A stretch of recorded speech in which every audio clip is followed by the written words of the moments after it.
میرے بھائیوں، مجھے آج صرف اتنا کہنا ہے کہ رمضان کا مبارک مہینہ پا کر نہ صرف یہ کہ آپ کی تلاوت بڑھے، تلاوتیں کیجئے، ذکر کیجئے، دعائیں کیجئے، تسبیح پڑھیے، لیکن اتنے پر اکتفا نہیں، ان تمام کے پیچھے جو انجن ہے، ان تمام کے پیچھے جو سب سے بڑی طاقت اور مہمیز لگانے والی چیز ہے وہ غیرت ایمانیہ ہے، غیرت انسانیہ ہے، غیرت بشریہ ہے۔ اب جب مالک نے سارا نظام بنا دیا ہے تو ہمیں بھی اپنے مالک کی غیرت کا احترام کرتے ہوئے ہمیں بھی اپنی غیرت دکھانی ہے کہ کوئی ایسا قدم نہیں اٹھائیں گے جس قدم کی بنیاد پر اللہ کی غیرت کو ٹھیس لگے، اللہ کے خیال کو اور پلان کو کوئی داغ لگے، کوئی حرف آوے، ایسا کام ہمیں نہیں کرنا۔ تو میرے بھائیوں، بزرگوں اور دوستوں، رمضان شریف میں جس طرح آپ بہت سارے کام کرتے ہیں، آپ ذہنی طور پر، قلبی طور پر، فکری طور پر یہ بات ذہن میں رکھیں کہ ہمیں اپنی غیرت کو زندہ کرنا ہے۔ غیرت زندہ ہوئی تو یقین رکھیے کہ بڑے سے بڑے گناہ کا چھوڑنا بھی آسان اور بڑی سے بڑی مشکل طاعت کا کرنا بھی آسان ہو جاتا ہے۔ یہ غیرت ہی تو ہے کہ آپ بہت مالدار نہیں ہیں مگر شادی میں 3 لاکھ خرچ کر ڈالتے۔ کیوں؟ غیرت کہتی ہے، آپ کو اپنی عزت یاد آتی ہے کہ لوگ کیا کہیں گے، کیونکہ سب کی شادیاں ایسی ہوتی ہیں۔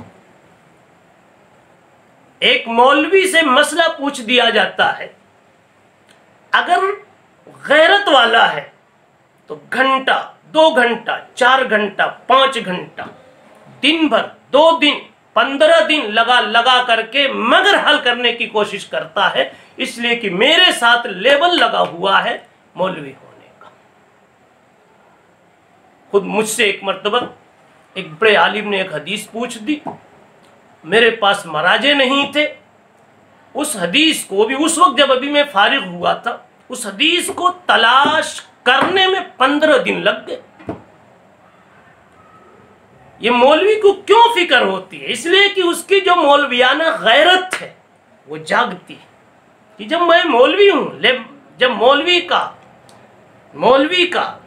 جب نام چسپاں ہو گیا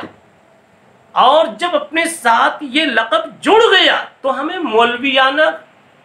اعمال بتانے ہیں، مولویانہ کردار اور کارنامے دکھانے ہیں۔ یہ عزت نفس کا تقاضا ہوتا ہے۔ کہا جاتا ہے کہ عالمگیر رحمت اللہ علیہ کے زمانے میں ایک بہروپیہ تھا، اب اسی پر اپنی بات میں شاید پوری بھی کر لوں۔ عالمگیر رحمت اللہ علیہ کے زمانے میں ایک بہروپیہ تھا،